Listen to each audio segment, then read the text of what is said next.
Hello, Lisa here. Welcome back to my channel, and hopefully you know by this backdrop that is all coffee focused what we're about to do. I literally had to go hunt this down to make sure that I had a beautiful coffee related spread cloth for this video response to Amidst the Gray.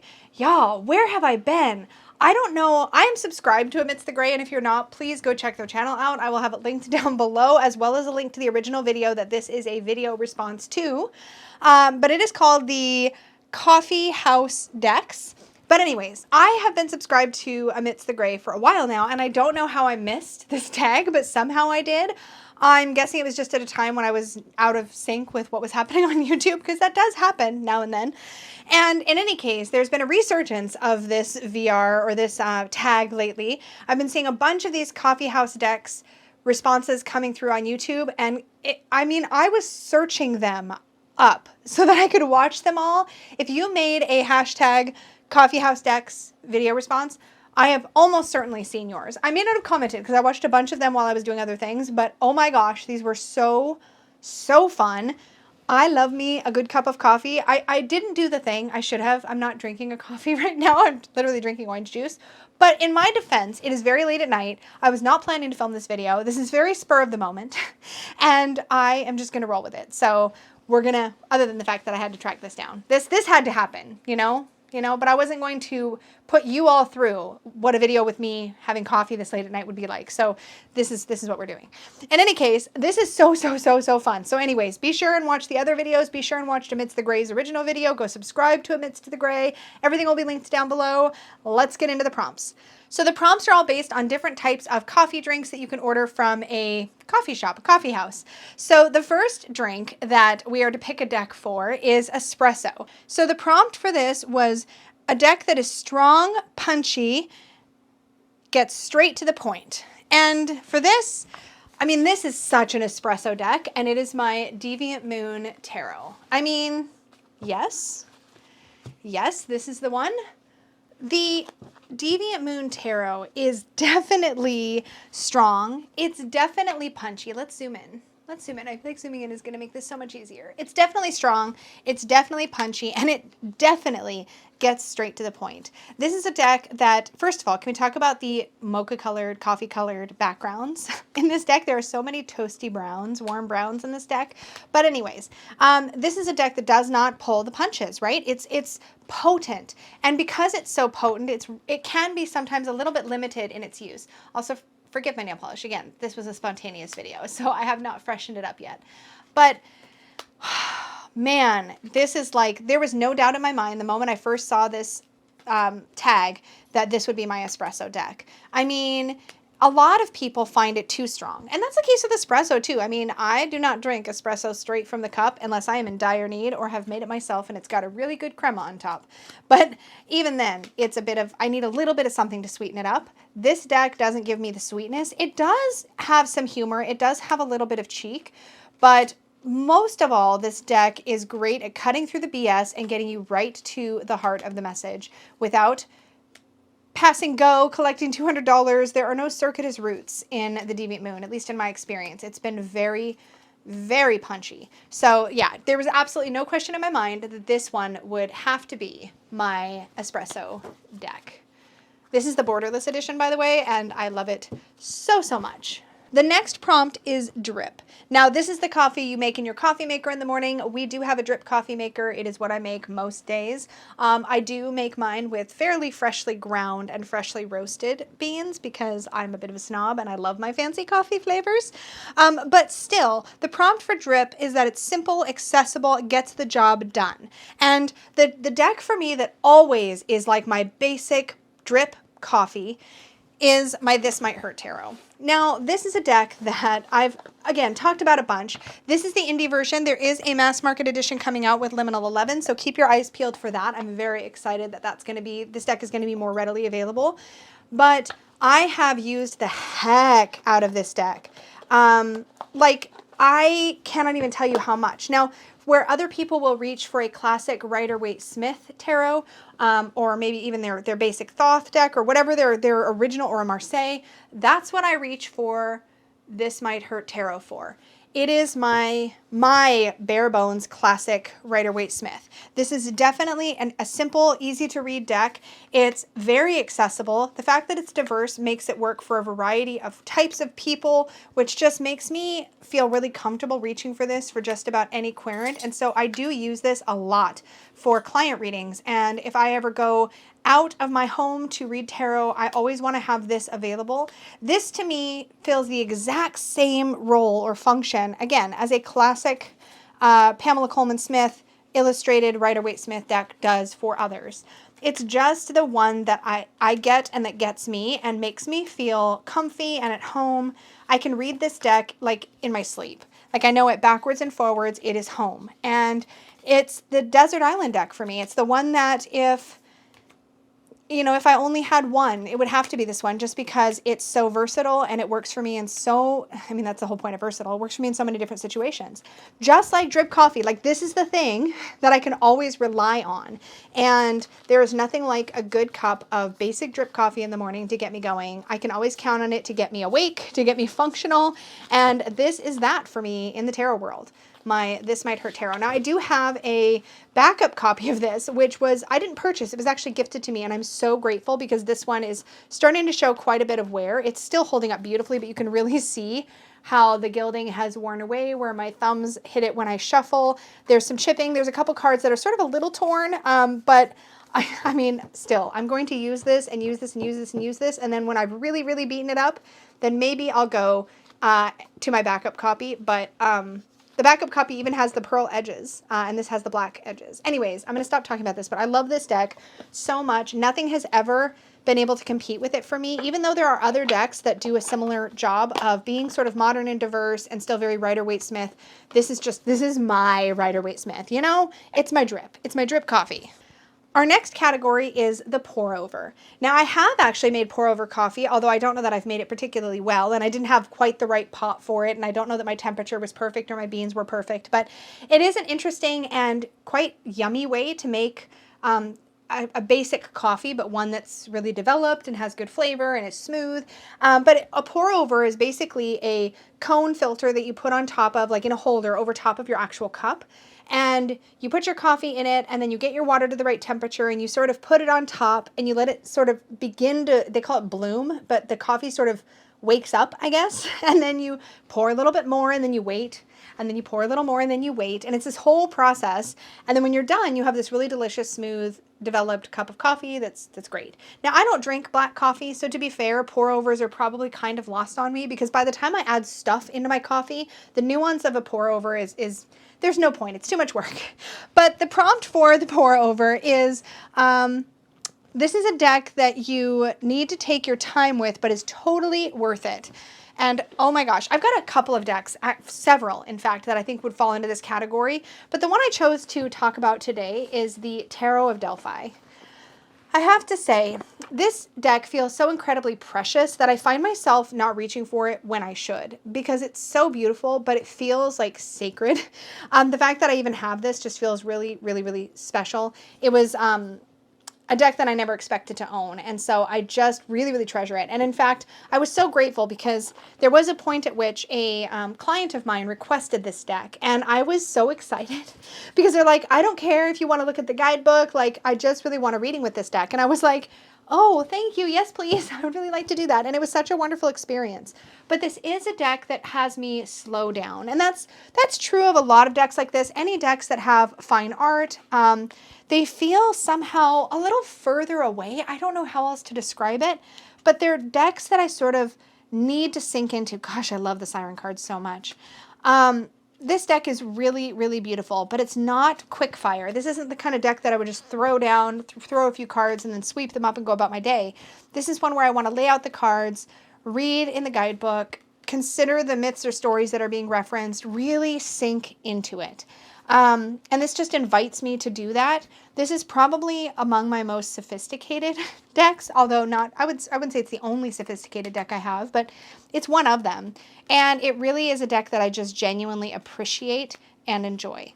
So yes, it is slow. It takes its sweet time, doesn't give you the messages too quickly, but it's well worth the effort. So this is a deck that It's so special. It's so special. It's so beautiful. It is out of print. I've heard rumors off and on that there were plans to reprint it, but I don't know that they ever went anywhere. So I don't know what to tell you about that, but it is really beautiful. There are decks that I think really could scratch the itch. I think that if it's the style of deck specifically that you're looking for, or if it's the theme of the deck that you're looking for, I think there are other decks that could perhaps slot in there and do that job for you. I think sometimes we put a little too much weight on a very specific deck, myself included, but I'm so grateful to have it. So grateful. So that is the Tarot of Delphi by J.D. Hildegard Hinkle for my Pourover deck. This next prompt is my coffee drink of choice. It is the cafe latte. I often make some sort of latte-like drink. Even my drip coffee in the morning has enough creamer in it that I mean, it's not a latte, let's be real, but like I always drink creamy, milky, sweet coffees. That's what I do. Now, a traditional latte is just coffee with steamed milk. It's pretty straightforward. I've definitely made those, but I want sweet things. I want sweet things in my coffee. But regardless, the cafe latte is definitely one of the most popular drinks, I would say, for most palates. And that's because, according to this prompt, the cafe latte is well received and highly palatable. So my deck for this prompt, my deck that I feel like is well received and highly palatable, is the Unfolding Path Tarot. Now, I have a few decks that I feel like could fit the bill here. My Good Karma Tarot tends to be well received, highly palatable. I feel like the Light Seers Tarot could also slot in here quite nicely. But this is the deck that has sort of become my go-to for this sort of thing.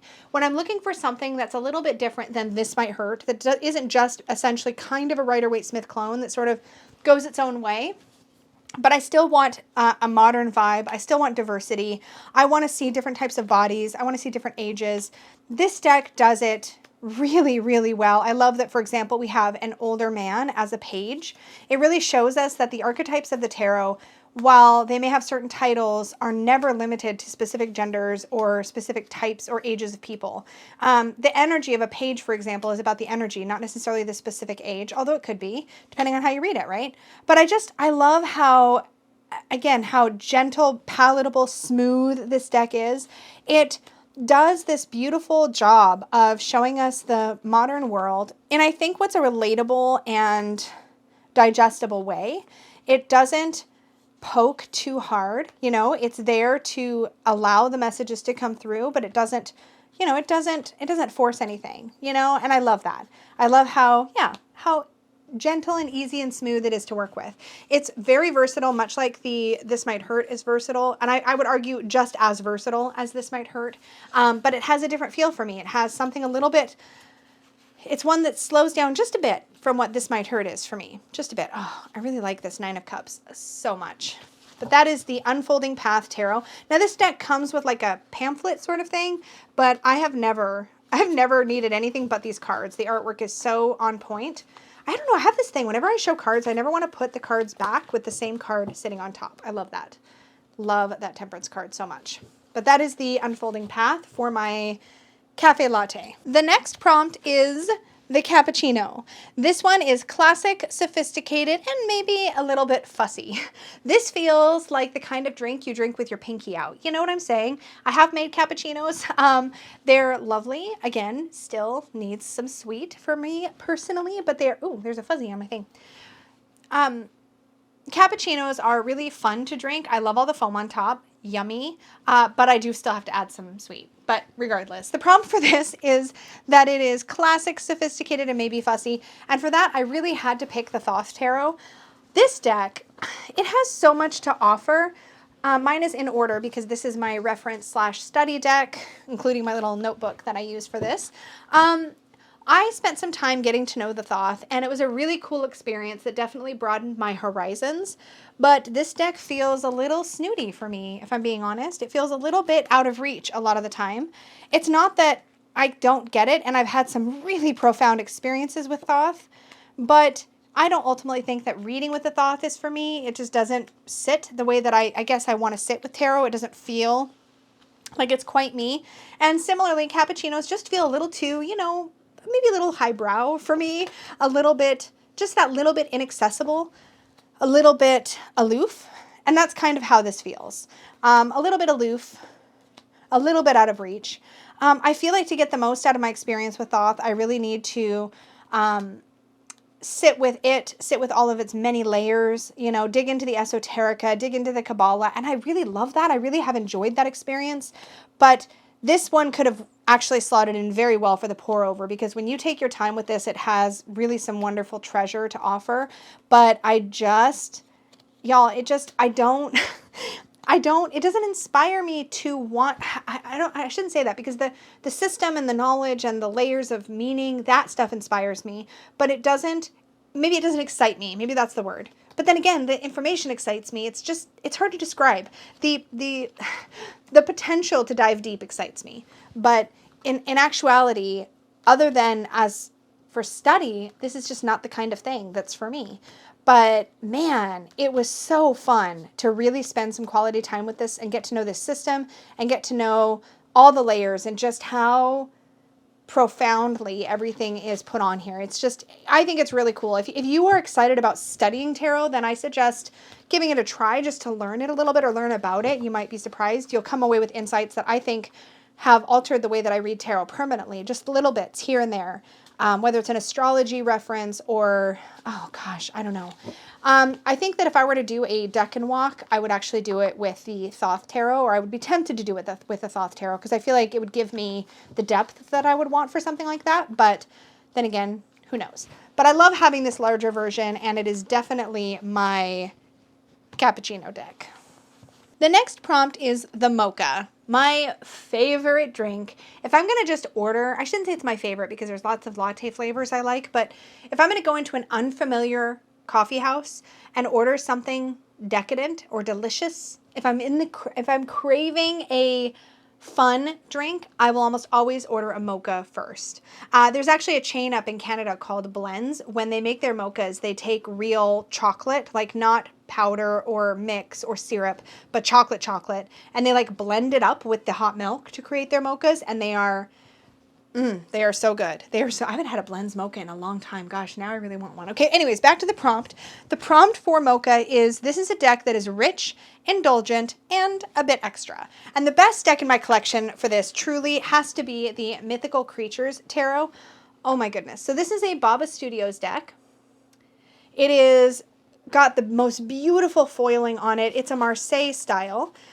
It's definitely a bit extra. Let me show you what I mean. So for starters, just the gold foiling makes it extra, but it's got these beautiful mythical creatures, but these borders are like, they're something else. And when you get into the actual pips, the minor arcana pips, man, I mean, like just these scenes, it's something else. But like, look at how decorative these are. They're just beautiful. I love looking at this deck. I actually use it a lot when I'm helping Peggy with her product photos for her Etsy shop, because it's just like more excuses to look at these images. I'm always down. I'm always down.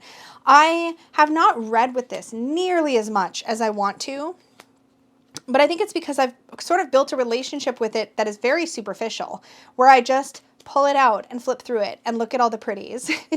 It feels indulgent. It feels decorative. It definitely was not inexpensive. And every detail is so carefully thought out, from the scroll work title banners at the bottom. The way that the foiling is on here, it's not so much that it obscures the image, but it's delicately placed in great detail throughout. It's so good. It's so beautiful. So yeah, I really want to get some practice actually reading with it, because it's so beautiful. And I want more reasons to pull it out and read with it. But I find the pips so absolutely stunning. And because pips are often sort of the neglected part, not the neglected part, but in pip decks or in Marseille style decks, the pips seem less exciting typically. So to see them so beautifully and decoratively illustrated, it's something special. It's definitely special. So that is my Mocha deck, the Mythical Creatures Tarot by Baba Studios. Oh, the Knight of Wands. So pretty. Love this deck. So this one is also out of print, I believe. I don't know if there will be any plans to bring it back, but I love this deck. The next prompt is the Cortata. I don't know this drink, but the prompt is balanced and objective. And there was one deck that immediately came to mind. First of all, I knew it had to be a pip deck because I often go to pip decks specifically because I find a lot of them to be more balanced and more objective in feel. But the pip deck that I go to arguably the most often is the Tattoo Tarot Ink and Intuition. There's something about the qualities of this deck, everything about it, from the tones and the color palette to the way that the backs kind of feel like playing cards, the way that it shuffles. I don't know. There's something about this. Like mine has a bit of a, you can see it's got a bit of a bow, like where it kind of curves in this, like towards the center this way. But I love this deck. And again, I reach for it with surprising frequency, I guess is what I'm trying to say. The majors even, they're just a little toned down, but there's something about, there's like a slight edge to this that I feel like keeps it from being, it doesn't take itself too seriously, but it also doesn't go fluffy. The pips are clean, they're neutral, and they have these like little decorations on them or images that sort of nod to a deeper meaning, and I really like that about this deck. This works great for me when I need a clear-cut, simple, or straightforward answer. I tend to go to this a lot for financial questions, for work questions. Particularly, I really like using this deck when I need to give readings that are very snappy or quick. I feel like it's very easy to read in that way for me. This was probably the first pip deck that I think I truly fell in love with, that I just can't bear to part with. It was definitely this one. And sometimes I'll get a pip deck in, like with the Valuria's Tarot. That's a little bit pippish. It's not entirely pippish, but I'll get a deck in that I think might compete with this. And then I'll put it next to it and I'll be like, nah, I still need this one. And I do think part of it is the colors, the fact that they're not bright and bold and they don't lean fun, but it's not black and white either. Like it's in this kind of place in between where it feels neutral. It feels neutral. That's the best way I know how to put it. But yeah, it's very straightforward. So yeah, when I'm thinking about the prompt of balanced and objective, this one definitely comes to mind. And that is the Tattoo Tarot Ink and Intuition. The next prompt is the Panna. This is a deck that puts you in your place, but with a hint of sweetness. And the deck that I have to share in this category is a little unexpected. It certainly was unexpected for me, but it is definitely the deck that has been filling this space for me regularly lately. In fact, I've been using this deck most nights. I would say every 2 or 3 nights before bed I use this deck, and I use it specifically to sort of work with a guide. Now, this is the Old School Unicorn Tarot. This is published by US Games, still in print. I think it was Liz Houston. That's the name that comes to mind, but I'm not 100% sure on that. The thing about this deck really annoyed me when I first had it back in the 90s, so I rehomed it. And for some reason, I was like, you know what? I really need it back. So I picked it up, and it ended up slotting in very nicely as this deck for me to check in with my spirit guide, one of my spirit guides. And what I love about this is that before, in the 90s, back when I used to have this deck, it just felt like kind of a boring deck with some unicorns sort of slapped on the cards. But now, when I look at it, what I see is a deck where the unicorns show up where you need them to be. I don't know if that makes sense. So like here in the Hermit card, this figure is on their own. They're doing their own quest for discovery, but they're not alone. They have in this case, because I'm looking at this through the lens of working with a guide, the guide is with them. Here in the King of Swords, the unicorn's ready to fight with the King of Swords. Here in the Queen of Pentacles, the relationship between the human and the unicorn is a very nurturing relationship. And so the unicorns start to point to where the spirit guide is offering assistance or is backing me up or whatever. And that's kind of how I've begun to work with this deck. Now, because I have a tendency to work with spirit guides who have this personality where they're very like, they call you on your crap or they call me on my crap, but they do it lovingly, right? It's a loving sort of stern energy that I tend to have with most of my main guides throughout my life. They've always been a little bit like that. And this particular guide is like that as well. So this deck feels like that. It feels like it's going to be a little stern, but be really supportive and loving at the same time. So there's that hint of sweetness with the calling me out. And so what I've been doing lately, like I said, is just pulling a card from this for a message from my guide every couple of nights, just checking in. And that's how it's been. That's what my experience has been. So this prompt was so perfect for this deck. But truly, this one feels a little bit dated, but now it has like a job to do, you know, in my collection. It has a very specific role to fill, and it's been doing that really well. This is also, by the way, for those of you curious, on the older US Games cardstock, they're really like bendy, thinner, snappier cardstock. So if you really like a good, smooth riffle shuffle, this is definitely that one. Just lovely. So yeah, this has been getting a ton of use specifically for that purpose. So that is the Unicorn Tarot. The next prompt is the Chai Latte. So this is a deck that is warm, cozy, and nurturing. And for this, I had to pull in my Guardian Angel Tarot. This was a deck that used to be a Doreen Virtue and Radley Valentine deck. And then by the time I got it, it was only Radley Valentine's name on the box and guidebook. This one is also now out of print. I'm really sorry, but this is definitely my Chai Latte deck. I got this because of seeing it on Dawn Michelle's channel, and then I ended up doing the same thing. I basically purchased the deck, did the same mod on mine that she'd done on hers. So I took the harsh gold gilding off, rounded the corners, and put these beautiful pastel colors on. And this was the first deck that I ever used the measuring, like the method that she shows on her channel to get a nice even trim. And I was so thrilled with how it turned out. But anyway, mod aside, besides the fact that it literally feels soft and cozy compared to its more harsher origin, but this is definitely a grandma deck. It's got that, like, this is like got the wallpaper on it that I would expect to see in my grandma's place, the doilies that I would associate with a grandma energy. The imagery is really vintage and old-fashioned feeling, and then you've got these lovely comforting messages on the cards. So it's also a very gentle deck to use. It doesn't require a lot of analyzing or processing. You pull a card, you can read the message and just take it at face value.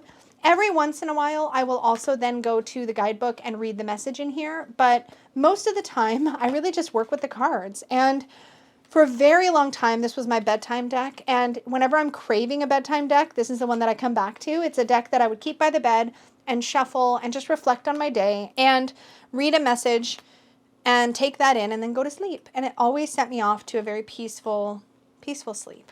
So this is everything I thought I would hate in Oracle decks or tarot decks, and this is a tarot.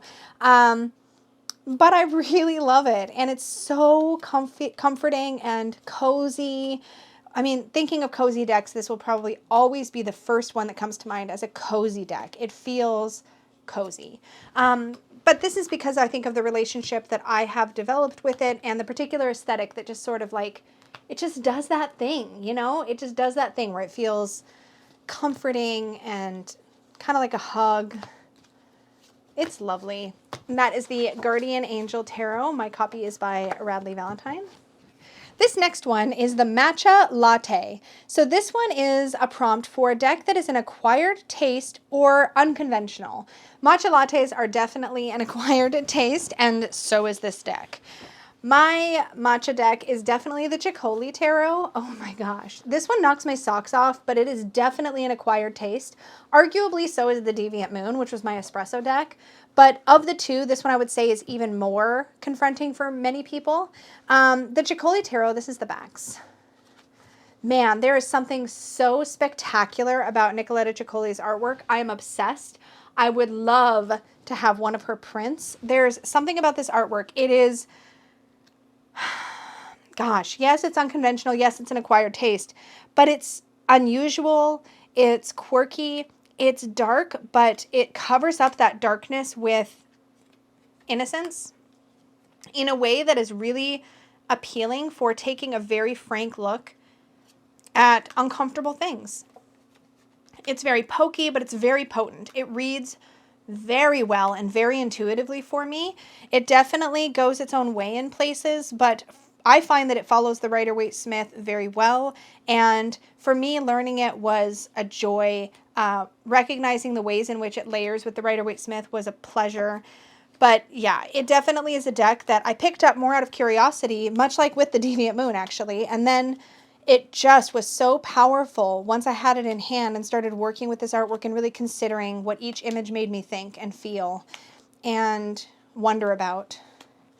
That is the Chicoli Tarot. Oh, so good. So, so good. So good. Yeah. I have the Chicoli Oracle too, but for this prompt, I just wanted to focus on one of the decks, so I chose the tarot.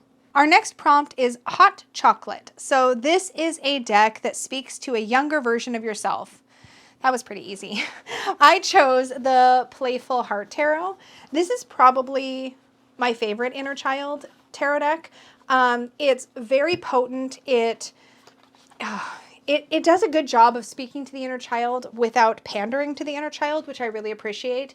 This deck sort of treats your inner child or the younger version of yourself as intelligent and worth meeting halfway in a way, if that makes sense. I feel like some inner child decks are fun and playful and help me connect to the fun and playful part of myself, but not so much the intelligent, worthy inner child, if that makes sense. And this deck does that. It sort of acknowledges difficulty. It acknowledges discomfort and pain. It acknowledges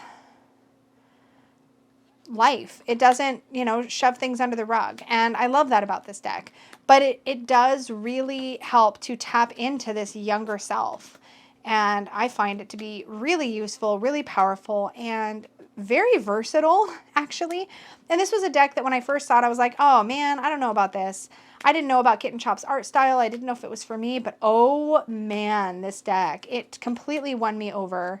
I've got some extra cards in here, some like oracle cards that are mixed in. I really love this. I really love this deck a lot. So that is the Playful Heart Tarot by Kitten Chops. That is my hot chocolate deck. The next prompt is Italian Soda. This is a fun, low-key, and not too serious deck. And for that, I picked my beloved Everyday Witch Tarot.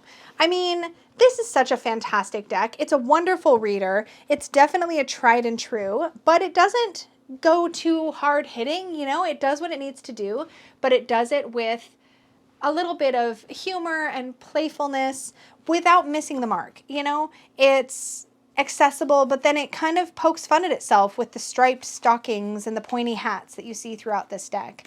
It sort of irreverently mixes the old and the new. You get hints of the medieval and hints of the modern.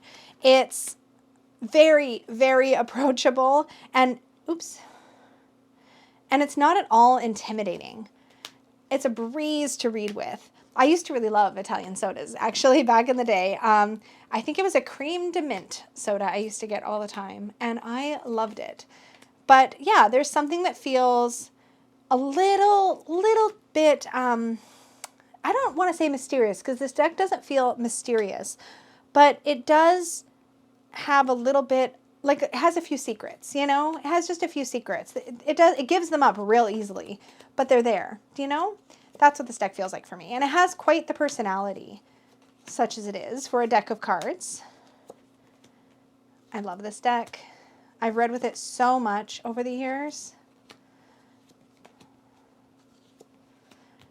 That is the Everyday Witch Tarot, and that is my Italian Soda deck. And lastly, we have the Herbal Tea. This is a deck that takes things down a notch and helps you to unwind. And this would definitely have to be my first edition Mons Tarot. This does live sort of in the vicinity of bed. It's not a deck that I associate with bedtime. And to be fair, I have copies of this in 3 different places. I have my second edition that hangs over my reading table. I have my travel that sits with my smaller decks so that I can reach for it for bigger spreads. But this first edition was my first Mons Tarot love. And it's got this really cozy, comforting vibe to it. And I think because this was the version of the Mons Tarot that I originally fell in love with, it just has a special place in my heart. I've used it a lot. The cardstock has a little bit more give than later editions of the Mons Tarot too, so it's like a more comfortable shuffle, and it's also more broken in, to be fair. But this is the deck that I reach for when I just need to take a breath at the end of a difficult day. Whereas I feel like I go to the Guardian Angel for like a send-off to sleep. So I guess that one could also fit into this prompt. The Mons Tarot is more like when I need to sort of bring the energy down. With Guardian Angel, I can be in any state and that will benefit me. With Mons Tarot, it's helpful to just take a moment to pull a reading with cards that I feel like accept me exactly as I am, faults and all, warts and all, such as it is. And this deck is like that. It makes me feel accepted and seen and welcome with all of my idiosyncrasies and quirks and oddities. it's all okay in the world of the Mons Tarot. And so that sense of security and of acceptance that it offers gives me that opportunity to just kind of like, yeah, take a deep breath, exhale, release any held tension in my body, like just let go of other people's expectations or societal pressure and just be for a minute. That's what this deck does. And so it feels like the most natural choice for a deck, for a prompt that's all about taking things down a notch or helping you unwind, because that's what this does. It helps me sort of unlock the tense places within me and come to a place of just being in the present. Yeah, it does that for me. I really like it. Obviously, because I talk about this deck all the time. But the funny thing is, as much as I have so much room in my heart for this deck, I don't use it as much as it might seem. But it's exactly what I need when I need it. And it's the only deck that I've ever felt this way about. And it's so hard to describe. But it's home. It's a different kind of home than, say, that This Might Hurt Tarot. And it's not quite so hand-holdy as the Guardian Angel Tarot. It's just... it's a little bit like a mirror deck, maybe, like a loving mirror deck. I don't know. I don't know how else to describe it. It just makes me feel seen and heard and accepted. And that's no small feat. I love it for that. So that is my Mons Tarot, and it is the deck that helps me unwind and take it down a notch. My Herbal Tea Tarot. Oh my gosh, this has been such an incredibly fun prompt. Thank you again so much to Amidst the Gray, and thank you to all of you for watching. This was a delight. Being able to sit down and do video responses to tags like this is, for me, a true luxury, and I really am so excited whenever I find one that really lets me just slow down, enjoy, and be excited about my decks. I love this kind of thing. So thank you so much again to Amidst the Gray. This was a brilliant tag. It was so cozy and fun to do. I'm so glad I got to do it. I know I'm a little late to the party, but such as it is. Thank you all so much for hanging out with me. I had a lot of fun. Thank you all so much for hanging out with me. This was a ton of fun. I will be seeing you all again in a video very soon. And until then, may your magic always shine from the inside out. Bye.